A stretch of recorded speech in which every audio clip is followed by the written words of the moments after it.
I like this topic. 2 o'clock. Let's see. We haven't really figured out how to get calendar invites in people's calendars. And you know what? On this one, I forgot to even send out a reminder over email newsletter 20 minutes before. But on the other hand, we did actually promote it on LinkedIn. We're just trying to figure out the basically the whole workflow around running an event effectively. We're gonna make some. So we prepared Santosh and I a lot better than former weeks, which we're very excited about. Santosh has a camera. He's gonna have a mic next week. Pretty soon he's gonna have a dope background. Um, in terms of Q&A, we're gonna try to leave a half hour for Q&A. Raise your hand if you want to ask a question on either LinkedIn or Zoom, and we'll get to you. And yeah, I mean, I'll turn it over to you, Santosh. Let's do All this. right, let's do it. All right. So welcome everyone to today's episode of Inbound-Led Outbound. We are going to dive into this world of shitposting and how to shitpost your way to growth and attention and prosperity. So we're going to have a slightly different format. I'll be your host, Santosh Sharan, and no points for guessing our guest today, my favorite CEO, Adam Robinson. All right, Adam, you Hello, ready for everybody. this? Hello, everybody. I'm ready to do this. Let's jump into it. All right, so Adam, I went to Oxford Dictionary to look for what shitposting meant. Can you define for the rest of us? If I did So better, I would think it's taking a dump before making a post. in my opinion, a shit post is kind of like when you are intentionally being inflammatory and speaking kind of like overly negative about someone, something, some company or whatever, kind of like with the spirit of trying to troll a response through being negative. That's what I think. That's what I think shit posting is. Provocative posts. So it turns out that the word shitposting was invented in late 2019. So you just may have invented this category. The reason is, uh, you know, this Adam started shitposting late 2019. So let's set the stage. So the year is early 2020. COVID has just happened, right? And you are starting off with this venture. It's probably looking bleak. Nobody's buying. The world's coming to an end. Your business is doing 20K, 30K a month, not making enough, not profitable, certainly. And you want to grow, right? You want to capture attention, and times are changing. So, with that backdrop, tell us how did you even think about like starting to shitpost on like Facebook? And let's dive into one of your videos. Yeah. So first thing I will show you is um, we're now looking at, I'm tracking the week by week growth of RB2B versus Get Emails, which is now retention.com. And uh, I did this Facebook ad that was not shit posting like around week 4, and then I ended up turning it off a couple weeks in, and then the shit posting stuff I sort of it's around week 12 that I had the epiphany that this was possible. And I ended up running those ads for basically until week 44 from week 12. So probably like 90 days of intense sort of like shit posting oriented ads. And then the business did something strange. It was like stuck between 200 to 250K for like 9 months. And then we started prospecting e-commerce stores, and it got bigger again. But basically from about week 43 to on, we stopped doing this ad campaign. And I'll get into some of the reasons why later, but let me just show you this ad and show you some of the comments that came from it. And by the way, this was just like on a whim. I was like, Helen and I, this is my current wife now. She was my girlfriend at the time. I'm like, if you had a 60 amusing ad that answered the sales questions and used props, and there was like a different background on every one of them, it would seem like it was like Snapchat or an Instagram story or something. So this ad totally, it made me aware that shit posting was possible. I'm going to play it. It's Adam and Helen again, week 5 of quarantine. The first question everybody asks when they figure out what Getty Emails does is, how is it legal? So we're going to tell you. So in the US, is it CAN spam compliant? The answer is yes. There is a huge misconception that CAN spam in the US is... it's Adam and Helen again, week 5 of quarantine. The first question everybody asks when they figure out what Getty Emails does is, how is it legal? So we're going to tell you. So in the US, is it CAN spam compliant? The answer is yes. There is a huge misconception that CAN spam in the US is opt-in. It is not. It is opt-out. So long as there's an opt-out link on your email, it's A-OK. Okay. What about California? CCPA only applies to businesses with over 25 million in revenue. If you have under 25 million in revenue, there is no CCPA. If you have over 25 and you make the appropriate privacy policy adjustments, it's A-OK. Great. What about Canada and Castle? Castle is opt-in email marketing only. You can't do it in Canada, but Canadian companies can still use Get Emails because we do not have any Canadian citizens in our database. So you can still use it for US customers. Okay. What about Europe and GDPR? GDPR is opt-in email marketing only. Can't do it in Europe, but again, we don't have any Europeans in our database, so European companies can still use Get Emails because it is US CAN spam compliant. Click through to learn more. Click USA, through to America. Okay, so you get the idea there. And it's Adam and Helen again, week 5 of... Sorry, let me just... so what this did is if you read these comments, this might detract a normal human being, but I read these and I was very encouraged by this, right? So what I'm hearing is that this is just another example of a shitty US law and you unabashedly decided to exploit it.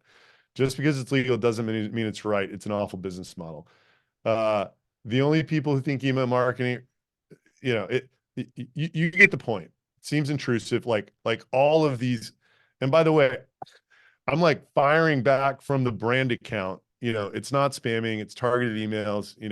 We're providing huge value to small business. I'm just going right back at these people. So where this ended up is like, I would take each one of these comments and make an individual ad about each of them to just rile these people up, because when they wrote a novel about how much they hated me and the ad and what we were doing, it just made the ad work better, because that's the nature of social media, unfortunately. Yeah. So, should I play the next one?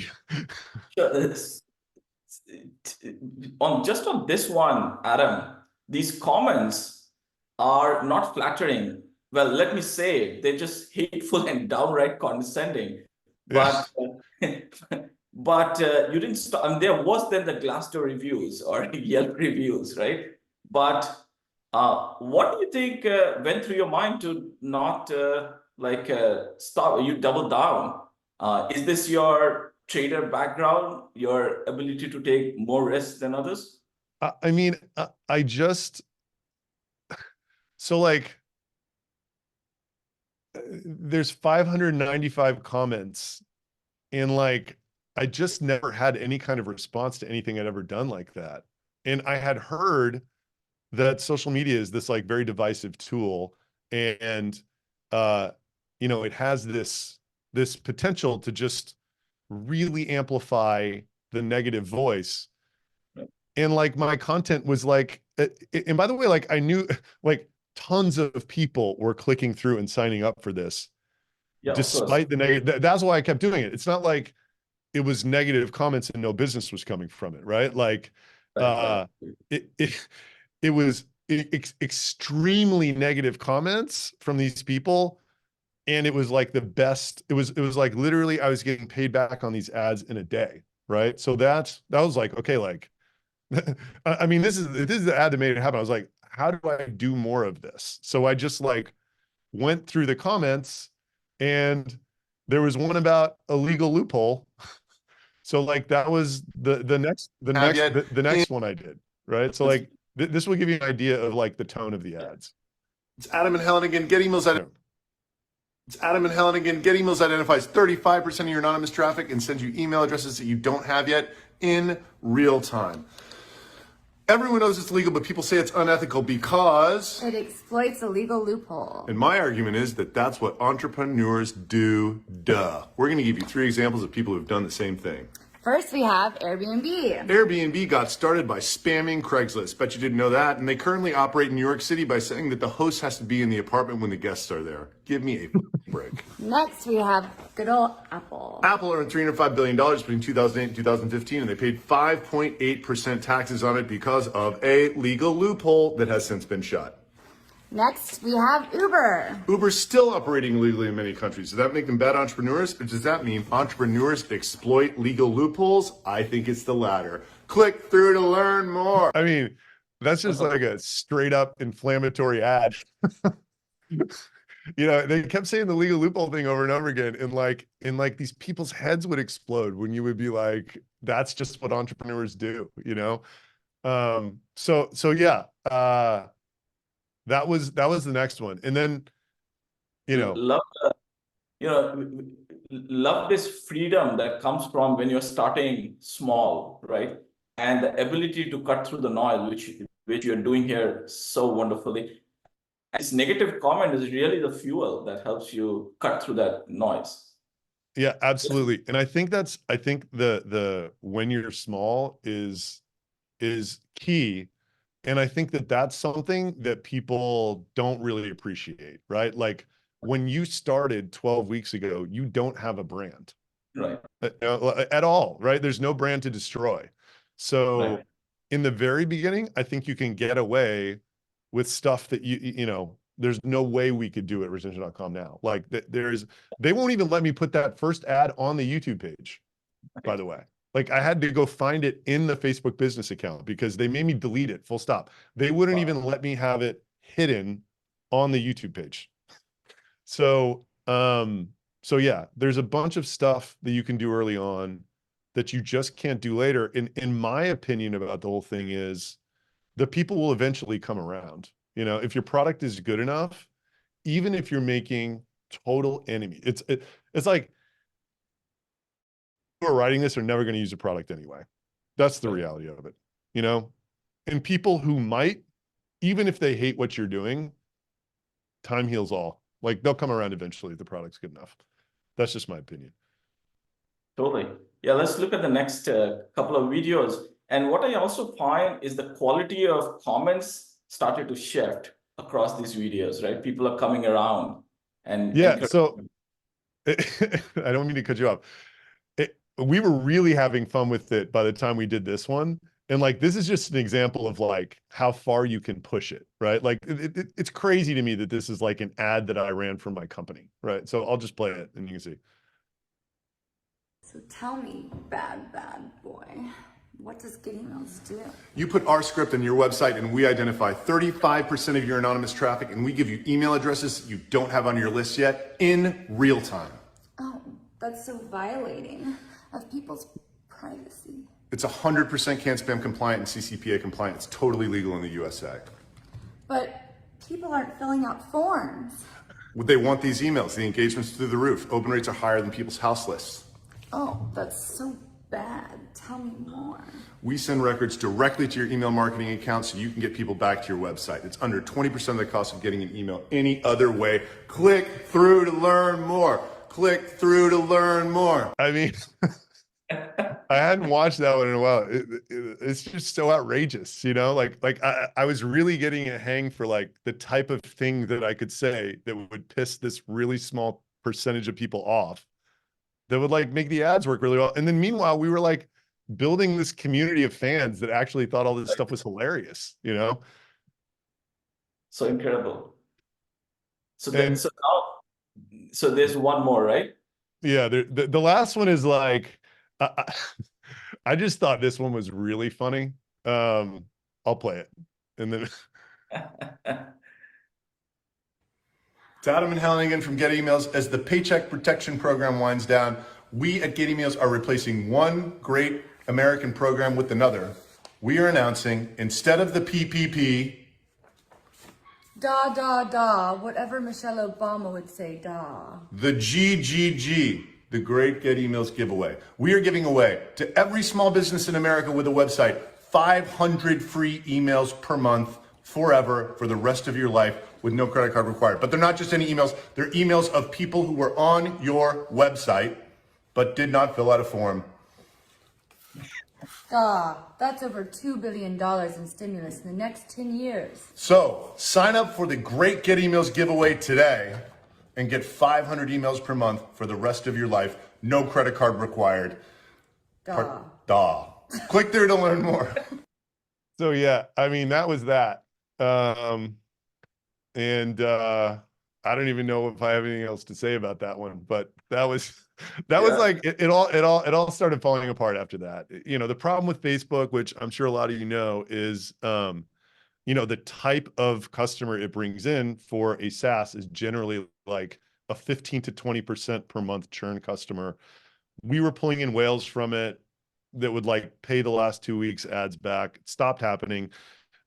We started having to focus on higher LTV customers. And you know, we shifted from the ads altogether. And that freemium thing that I tried didn't work at all for like a bunch of different reasons. It's not like right now where it's actually working for us.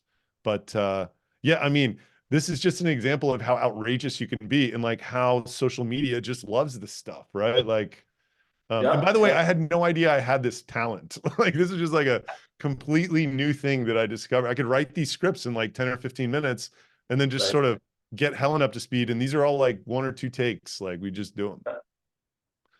Yeah, I think what it proves is you can, when you're small as a brand, you can really push this, right? And brand in diapers cannot be destroyed, right? There's so much room for experimentation for smaller companies. And that's something, that's an opportunity that smaller companies should not waste and let go. So these ads took you from 30K MRR to 200, 250K MRR, right? Yep. And you said one of the reasons you stopped doing this was churn.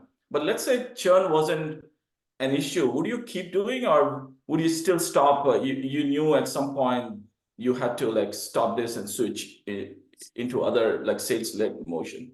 So like, there were 2 problems. One was the churn problem. Mm-hmm. There were 3 problems actually. One was a churn problem.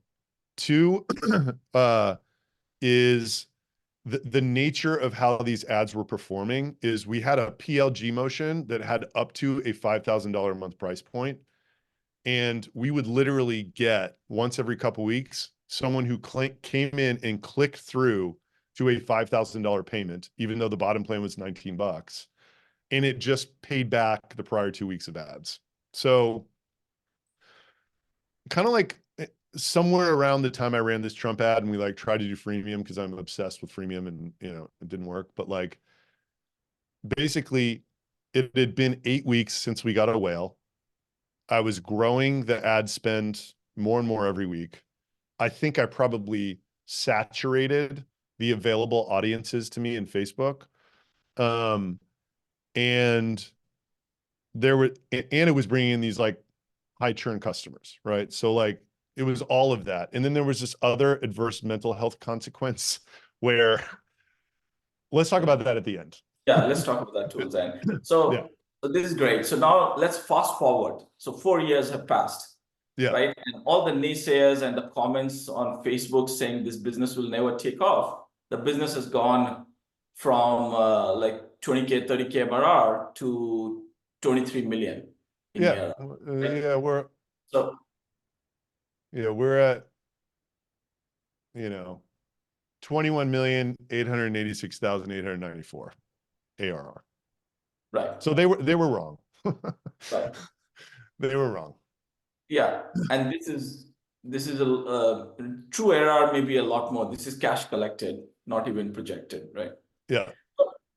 So now you're in 2024, around April, March timeframe, and you're writing some content on LinkedIn, and some of these memories come back to you, right? So something very interesting is about to be unleashed when you wrote about 6 cents. So walk us through your initial post and Yeah. what. So here's where all this came from. Like, we bought 6 cents to basically see how good the company level ID was versus our person level ID. And, I just can't even explain how hard 2023 and the first part of 2024 was for retention.com, and like how much pricing pressure we felt, new competitors, and trying to, renew people. Like, the idea of even upgrading someone for 1 second is like insane. I couldn't even think about it, right? And I perceive that as the landscape for many companies in SaaS. Like, the days of just infinitely, jacking price on people and the vendor having the leverage, they seem to have shifted. So anyway, I just had so much pain related to this issue. And then I hear from our RevOps team, 6 cents, after 6 months of this contract, which, by the way, we're not even using, because our guys, after they got our B2B, they were like, 6 cents is just terrible compared to it. 6 cents is, somebody in CS or something writes our team, and they're like, by the way, the price of the tech is going up by 3x next year. And I'm just like it's like a spit my water out moment. I'm like, what? And then they come back the next day and they're like, oh, but if we renew now, we'll do it flat. And I'm just like, you know what? Fuck these guys. So, I like wrote this post, and, Alec, my LinkedIn consultant, who I talk about a lot, he like saw it, and like, he's just like, LOL, like, nobody writes like this, right? And by the way, somebody asked about the biggest competitor in the space. Like, this is the biggest competitor in our space. I wrote this when we have been around for, I don't know, 7 weeks, right? Like, maybe 6 weeks. And just to give you an idea of like, and by the way, like, this to me is a classic shit post. It's like talking shit about them, but it's also kind of hilarious. Like who who writes point number one, like, 6 cents, no, like basically, I I accuse them of not wanting me to use their tool for these reasons, right? They know their data is terrible. This is like an outrageous, like, even reading it now, like, I laugh, right? They're worried about what we'll find when we compare them in Clearbit to us. They're worried about the viral expansion of my tool. It's 7 weeks old, by the way, right? They know their third-party intent signal isn't a buying signal. They know their pricing's just wrong, and they're scared of the future. They wanted me to post about it, right? So that did really well, even by my standards, almost 200,000 impressions. And so anyway, then I think I posted this on like a Thursday, maybe a Saturday, I don't know. And then on Monday evening, I remember getting this email from their lawyers, which was a cease and desist. I remember calling Santosh about it. I'm like, oh my God, they cease and desist us. And you were kind of worried, and I was like, no, like, if we talk to Bobby and he lets us post this, it's the greatest PR opportunity of all time, right? Yeah. Like, there's nothing better than getting this type of validation from an industry leader, because this is just their playbook. It's like someone talks shit about them, they tell them to stop in a cease and desist, right? So, and the cease and desist was outrageous too. It was just like, take the post down, like, apologize for it, and then tag everyone in the apology. So I talked to Bobby the next day, our lawyer, and he's like, okay, so long as you're okay getting sued, I kind of see where you're coming from. Like, I still think you're crazy, but like, I understand your craziness. And he's like, I think that the maximum liability for this could be, it should only be like, it's bullshit. Like, yeah, you had a terms of service violation by disclosing like the pricing or whatever, but like, it's the rest of it's bullshit. So they can sue you. It's America, but like, they're not going to win, right? So a few $100,000 max. And I'm like, amazing. I'm willing to take that risk. So next post, this is like a legendary. I mean, this was like one of the greatest posts in LinkedIn history, I think, for me at least, right? Like yesterday, 6 to sue me over a viral link post. Here's a copy of the cease and desist and what they're demanding I do. Their demands. Delete the LinkedIn post within 8 hours. This was 16 hours ago. Issue a public apology. Tag the 463 commenters, and I added who all hate 6 cents in my apology. So I rewrote the shit post, and then I tried to rally the little guy, right? And then I actually posted the cease and desist.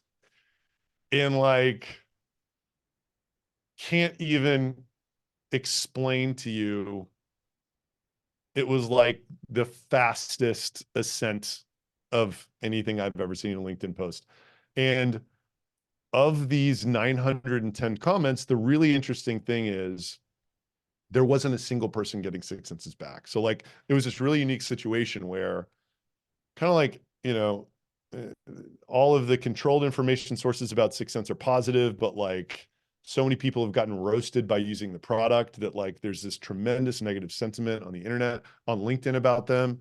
So yeah, it's just like really worked. And I think that this post was like a transformational moment in my career because it went from me being a LinkedIn guy that people sort of knew but didn't really know what I was up to I believe that after this cease and desist post, pretty much every 6 cents customer knew exactly what we did, and it just has led to this, like this is a public dashboard, but like, we're growing at like almost 100% a month. It's like not,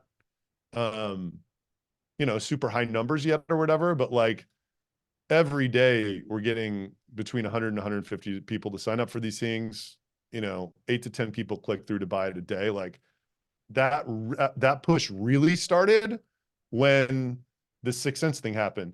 And just to show you our scorecard, we look at all of this stuff for EOS. It's probably too many different things, but like this was the sign up. I probably had a huge LinkedIn post this week, but like this was the 6 cents week. So, if you did the 4-week running average and then saw this and this, and then it was like back, like it had a major tangible business impact. And then it sort of started this kind of exponential growth thing that we've been seeing since then. That's amazing. So you did it again, first with retention.com and then with RB2B starting off. What are the lessons for others that may not have? This was like a opportunity from heavens, right? In a way to kind of I mean, yeah, it's like, I think, Helen and I kind of created the magic the first time. Like 6 cents is fully responsible for creating the magic the second time. Like they did that, like somebody in their office made that mistake. And I think it's just, it's like, they probably didn't expect any, they probably expected me to just take the thing down, but it's like, it's just a new type of enemy they're fighting, right? Like, so anyway, right. lessons learned, by the way, like I did 2 more. This one was like right after, and it was kind of funny. It was like, we saw that a 6 cents employee signed up for RB2B, so made a post about it. And how this original post was, I said, by the way, we got a transcript of the executive meetings, of the emergency executive meetings related to this. And Chris Walker talked me out of leaving it in the post and posting it the next day, but I'll drop it in the comments. I think this is fucking hilarious. And like, I'm never listening to anybody again because I wish I would have done it. I think it would have, because like the problem is like, no one really gives a shit about this. So like, you can't really beat a dead horse unless it's a totally new angle. And I had the opportunity to like insert humor in Yeah. and and kind of milk a different angle of it for and you know what's too far. I don't know where this other post went. It's right here. So I crossed the line with this one. So like the other posts were getting 250,000 whatever, like a bunch of impressions. Then I went too far with this. There were several mistakes with this post. And by the way, we can like send all of these in a doc after so you can see, but like, by the way, I believe this. I think that there's a very good chance that 6sense is going to have to fire like 80% of their employees because their burn is so out of control relative to their revenue. And like, you look at like Salesforce's earnings, it's just, you know, I think that the product and Yeah. maybe even the product category is like a leftover ZERP era, you know, kind of, it all got way too inflated. But like I wrote about it and then one of my friends who is a writer convinced me to tone it down a little bit, but like by toning it down, it lost the humor that was in it. And it was this like, you know, like I know, you know, their data is terrible, right? Like the comment like that, it was written with that tone, had a bunch of jokes, but the close was just vicious. I mean, it was like, you know, uh, I'm glad I don't own 6sense equity. I'm glad I don't work there. And I'm not in charge of getting them out of this mess. God help their souls. You know, it's something that I was worried about, like somebody influential in the ecosystem reading and being like, well, he's just a bad guy, you know? So the whole thing was weak. And then like, you know, I did this other weird thing where I was like, I attached my own P&L, like thinking that either you would care about the 6sense thing or which was just stupid and it was confusing and, you know, and that this one only got 63,000. So like that was just like, okay, I got to stop. You know? Right. So yeah. Lesson number one was know when to stop, basically, you know. Yeah. Yeah. No, this is great. We are so let's talk about the state of mental health throughout this process, right? The 4 years ago and now, like, and how do you evaluate your strategy in future given the impact on mental health? So like the uh the first series, it lasted for a really long time. The first time, I mean, like 3 or 4 months. And, you know, I was really being, like, I don't know how else to describe it. I was like personally insulting people in these comments who were calling me a scumbag from the brand account. And like, I was getting this sick pleasure from it, you know, Wow. because I was just destroying, you know, I was making them so angry. And it was so funny to me that like they would write back these novels, hated me, and then they leave bad reviews on our Facebook business page or whatever. And then I changed the Facebook business page banner to like, whoever's leaving a negative review has never used the product. And they just like, they're like, like this was the type of headspace I was in for basically that entire time. Cause I was running a new ad every week and I run it through for a week. And I just remember my friend Jess saying, you're not, your energy is not good right now. Like this is like a really like I just want to encourage you to like step back from this world that you have entered into. Right. And you know, I don't think it's I think it's, you know, not a good space for you to continue to exist in. So, and you know, Helen also said the same thing. She's like kind of like you're at your worst when you're like in the middle of that world, Yeah. just trying to like really wind people up in a very negative way. And I agree with that. You know, I didn't have a kid at the time, but it's not good for for my relationships with people when I'm living in this world that's just trying to like hurt people, basically. Right. Right. And then I felt it again during this whole Sixth Sense thing. It was a compressed period. The whole thing would happen in like a week, but like it was a similar vibe, you know. And Helen definitely spoke loudly in opposition of it and is glad it stopped so quickly. And you know, she's just like, you know, like I was thinking about like dressing up as their CMO and going on a podcast, like, and he's just like, you're better than that, you know. Yeah. And that was the comment from this last post that I showed you. It was like, some people were like, you're coming across as thirsty, Yeah. you know, your game's better than that right now, which, like, you know, Yeah. I agree. Great. All right. So use shitpost your way, but at your own risk. So let's go through some comments. Yeah. So Some was there any West. legal follow-up from Six Sense? Looks like there are multiple comments around that. They Say, want oh, whatever happened after that? Is that the question?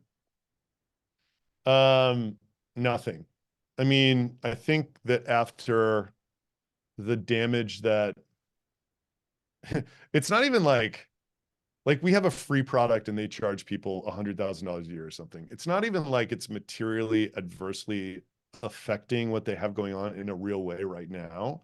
But like, man, what a headache, right? Like, I think that they saw the type of attention that it got and like just some brand damage to them that, you know, it's like if you know that there's this uh, audience out on LinkedIn who doesn't like you, it's just probably annoying to see it getting agitated, you know? So I think that really, I think I haven't heard anything. My prediction or assessment of why is because anything that they do, I will just make into content, which will help me a lot. And I think they realize that they kind of, even if like I'm fine with a lawsuit or I wouldn't have done that, you know? So like even a lawsuit, I'm not really hurt by that. So like they can't hurt me. And what they do doesn't really help them that much, you know, anything. So they have to, you know, they have to just kind of like do what they've done, right? Like just stop talking about it and know that the way content works, like unless you're hitting this from a totally new angle, the world's going to get sick of hearing about it. So Yeah, yeah. If I can add something quickly to what you said, Adam, you know, we live in an attention economy. When you're launching a new product that has so many substitutes, it's really important to cut through the noise and grab attention. And product itself cannot do it, right? And if not shitposting, any other strategies like this really, really helps. So one of the question here is, Adam, were you afraid or are you afraid that others may do something similar to you or uh, uh, yeah, I mean, I wish people so this one guy has Clark Barron, like he literally right. just out of the blue launched like a grenade straight You at wanted, me. you wanted to elaborate on that and Yeah, how so you know, in fact I can find the post. I mean, this is the guy. Actually, it may take a while to find the post, but this is the guy, Clark yeah, let's Barron. just talk through. And yeah, and like I remember showing, and he's like you know, he's like a CISO, he's a cybersecurity guy. Like he this is the category of person that is repulsed by the fact that we do what we do. I mean, just religiously, vehemently, like they have a visceral reaction when they hear about it. Mhm. And I remember I was like in Mexico City at a wedding, and you know, at like the days before a wedding, we were there, kind of took a couple days to go on vacation or whatever. And like I wake up to this like, I mean, he just blasted me like in very personal ways, right? Not kind of the same, you know, in the same spirit of what I was doing to Sixth Sense and you know, in these Facebook ads. It's like, you know, he tried to basically hijack my celebrity on LinkedIn and just do a complete takedown.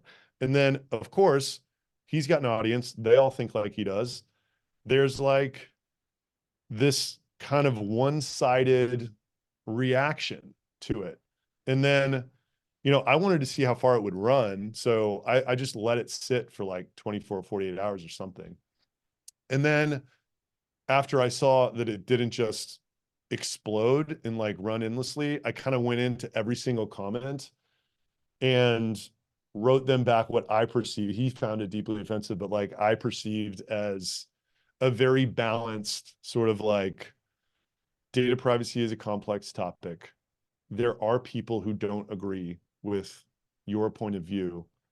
Just because something is the law in Europe doesn't mean that you have to obey it in the US, or at least I don't think you do. And a lot of these issues are kind of religious in nature, where like, it's like you can't have a debate about abortion on LinkedIn or it's like there's zero chance of the meeting of the minds, right? So like, and furthermore, I know that's the case because when I just say that someone might think differently than any of these people, they start personally insulting me, right? It's just like one of these hot button political issues. So, yeah, like, I had a few conversations with some agencies who were like concerned about it or whatever, but uh, we had a surge in signups. That is actually what this was. This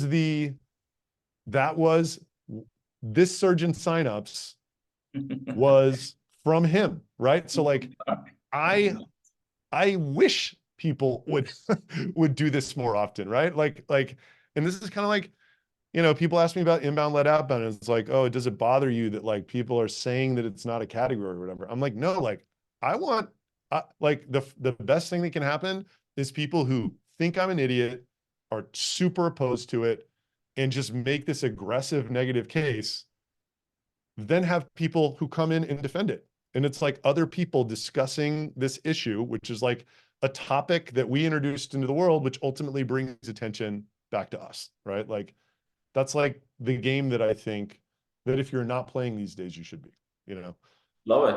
So the moral of the story is whether you shit post, other shit post around you, attention is attention, and it results in signups and revenue, positive or negative attention, as long as you can turn that around. I mean, I think in the beginning, yes. And then I think at some point you kind of need to grow up, but well, maybe, the Elon example is a great example. Like, he hasn't grown up and people hate him for it. Some do. Right. Some think, Donald Trump, great example. It's like, Yeah. he's just being human. I mean, I don't agree with what he's saying, but like how he says it, Yeah.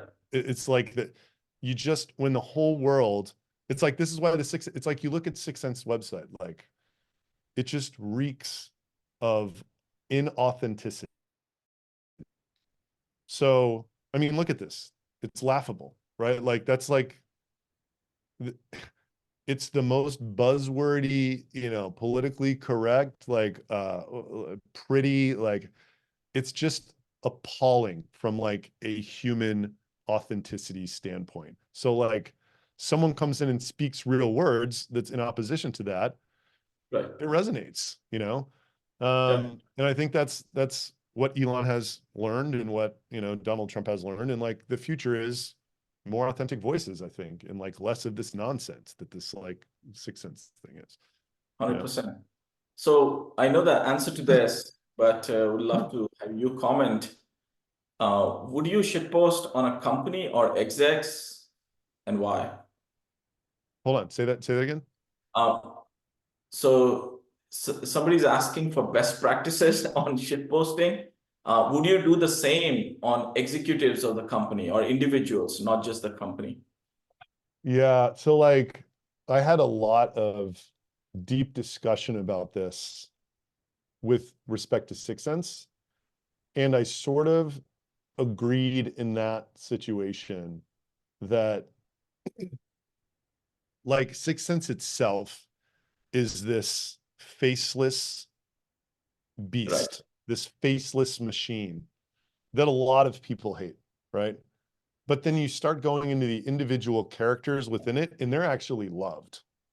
Yeah, of course. So, and then when you start really tearing apart individual characters, Yeah, that's not I good. think I think you run the risk of people saying, thinking like, well, what an asshole, like, that guy's got like kids and like a life or whatever. Like, by the way, like, Clark, bring it on. Like, anybody else wants to shitpost me, like, please do. I think it helps us, right? But like, I just don't think other people feel the way that I feel about it, and they don't view themselves as in this attention war, which I just view us that way. So the answer is, I would be much more careful about if you do it to a person, and if you do it, so like, it's a risk reward thing, right? There was some risk to this Sixth Sense thing, but like, I think the risk to it backfiring would have gone up a lot more if we singled out a character and went after them. You know what I mean? So yeah. Yeah, I would agree. It's probably best not to include individuals into this. Any question I missed? This. So if you're going to shitpost as an intentional strategy, what type of things should a startup consider? I mean, I think it's most effective. This next one's great, by the way. Helen's gonna love that. I gotta send her. Sorry, I'm just gonna send Helen a picture of this because the joke the whole time. So like, the whole time we were doing these Get Emails campaigns, everybody loved Helen, and they Yeah. sort of played like they hated me, and they were just like, get off the screen, we only want Helen. And so we added this part to the drama where Helen had left me, and she was like driving to Aspen to, like, this was an ad, she was driving to Aspen to go find another guy. And then I had hired this girl, Alice, who is a very attractive woman. Like, we hired her to like do video ads to like go after this segment that we were going after. And I did an ad with her, and I think I like called her. The ad was like, I just was like, it's Adam and Helen again, and people were like, where's Helen? Like, blah blah blah blah. And then the most searched term for Get Emails was Helen from Get Emails. And she was like getting like all this inbound to do acting in other people's ads, and it was just hilarious. So I sent her that picture. She's gonna love that one. She's gonna be like, yep, I know. And the funny thing is, she was so bad in the first ads, like, we had to like kind of, I was like, Helen, like, get in front of a mirror and like say this script and look at how your face is. And it was all like frozen up. But then, to her credit, it didn't take her long to really embrace those ads. So if you're going to do shitposting as an intentional strategy, what types of things should start consider? So I think my personal opinion is that while I am saying you can't damage a brand that doesn't exist yet, I think that shitposting really, I think it can become frustrating to people if that's all you're doing and that's your core strategy. Like, I just don't think the world wants that. Like, I don't think the world wants negative marketing for the most part. I think the Sixth Sense thing worked so well because it struck a chord with this audience that was so frustrated. Also, it was contextual. It really yeah, happened. exactly. And that was the other thing I was going to say. Yeah, that was the other thing I was going to say. Like, in both cases, these situations kind of presented themselves to me, like, I wasn't really seeking to do them, but like, I made that ad and I knew it was good. The first couple comments on that first ad that I ran for you guys, they were like from ad people, and they're like, this ad is incredible. And they were like people they were ad agencies. And I was like, oh man, like, I got something here. And then I started getting hammered with these people calling me a scumbag. And I was like, and then at the same time, everyone was signing up for the thing. I was like, oh my God, like, this is going to be so much fun. Like, I now know what I'm going to do for the next, like, whatever. Yeah. So yeah, I would just keep in mind, like, always understand what is at stake, like really, like, I wouldn't do it unless there were like a lot of upside, right? If those ingredients are not present in the the Facebook ad campaign, I wouldn't run it, Right. So Yeah, yeah. if I can add something to that best practice, I really like the idea of shitposting against your larger competitor or largest competitor if you can, because in people's mind, when they start calling you and the largest competitor in the same sentence, that's where you start to declutter, cut through the noise, right? And The that's game where has been success won. is so good for Yeah. us. Yeah. Yeah, Dave Gerhardt said, always punch up, right. but you have to, I mean, like, I think if we would have done this to Zoom Info, they actually would have sued us, but I was taking that risk anyway, but like, Right. I think you need to also understand I mean, I think you have to be able to endure the worst case scenario. I mean, it's not going to be an effective strategy if you shitpost a huge competitor and Right. they cease and desist you, then they cease and desist you, then they cease and desist you, and then they sue you. Like, Right. they put you out of business, right? If you can't afford, Well, you got to just yeah. keep that in mind, And also there are different varying degrees of how much you can probe. Maybe just Yeah. fall short of receiving a cease and desist, or I Yeah. mean, there are ways to just keep trying to be compared with your biggest competitor if you can. Great. We are okay. We have a few more minutes. Let's see. Do we have any more questions? So I don't outside know. of We didn't really get any from. LinkedIn. Yeah, I'm looking at it. Yeah, it was just all comments. So yeah, I mean, if no one has any other questions, then we can. So I have a question, Okay. Adam. So if I give you two options to interview Aaron Ross of predictable revenue or Dalai Lama of predictive peace, who would you choose and why? Well, right now I would choose Aaron Ross because he will help my business grow And we can in we a way can that more peacefully. unfortunately the Dalai Lama never will. Maybe after we sell this, well, Yeah, after we and sell we'll this, there's see. no question. Aaron Ross is dead to Join me. me. So consider it done. Yeah. So do you want to share with the team July 16th? Mark the date Yes. in your calendar. Yes. July 16th. Aaron Ross, who, if you do not know who that is, he wrote a book called Predictable Revenue. And if you do not know what that book is, it is the seminal book on software prospecting. Every single company has, in the last 12 years, employed some version of the predictable revenue model to grow pipeline. It got really out of control during 2020, 2022. I wrote a bunch of content last year about how I thought the predictable revenue model's dead. And, they were some of my biggest posts.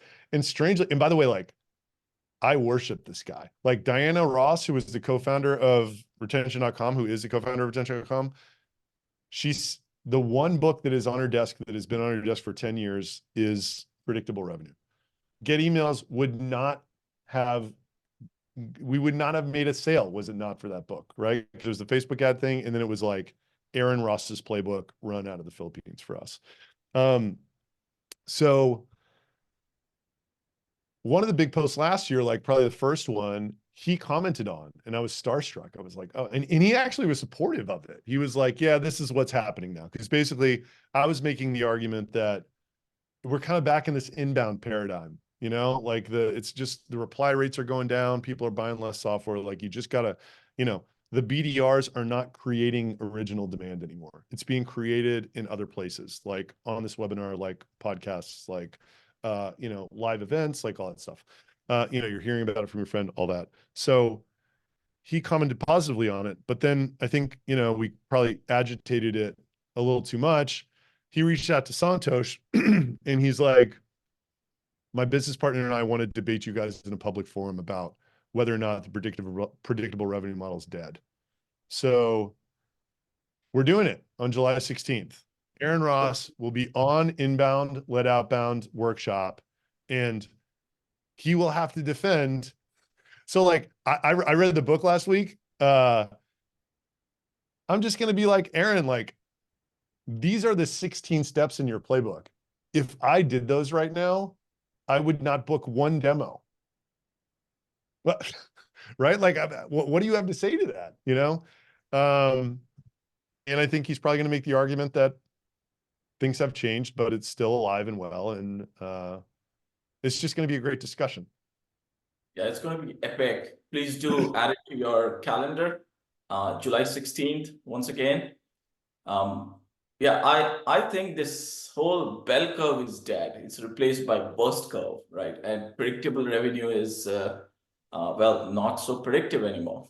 So Yeah, great. that I think, you know, part of the argument that I made in the post was like, when you go to a more outbound model, it's so much more, or sorry, inbound model from this predictable revenue thing, it's so much more capital efficient, but you're trading the predictability of that other outbound motion. But my question is how predictable was it anyway? I mean, me and everybody else I know got smoked in 2023, Yeah. right? So like, not only that, in 2021, everybody did way better than they expected. So it's like, if you got 2021 wrong, 2022 was fine because it was just an extension of 2021, and then you got 2023 wrong. I don't know. People are probably wrong this year too, probably overestimate a little too much what their growth rate was going to be. That would be my guess. How predictable is predictable revenue anyway? You know? And nobody knows how it's going to end. Nobody knows where this outbound thing is actually going. So it's quite an unpredictable, predictable revenue paradigm, you know? Yeah. Yeah. Great. All right. Thank you, everyone. Before you wind down this call, can we ask for some feedback? What can we do different? What went well in this session? Drop some comments if you can. If not, send us an email. We value that and use it to make these sessions better. Yeah, we're trying to make a good, a valuable and entertaining event. So any feedback really helps. Santosh is santosh@retention.com. I'm at adam@retention.com. So yeah, this is a fun one today. Thank you for hosting, Santosh. Thank you. And then next week, Adam is going to be hosting. Where can we get the link to the 6 Sense meeting? Okay, so this script, yeah, John will repost it, but this script, oh yeah, John did too.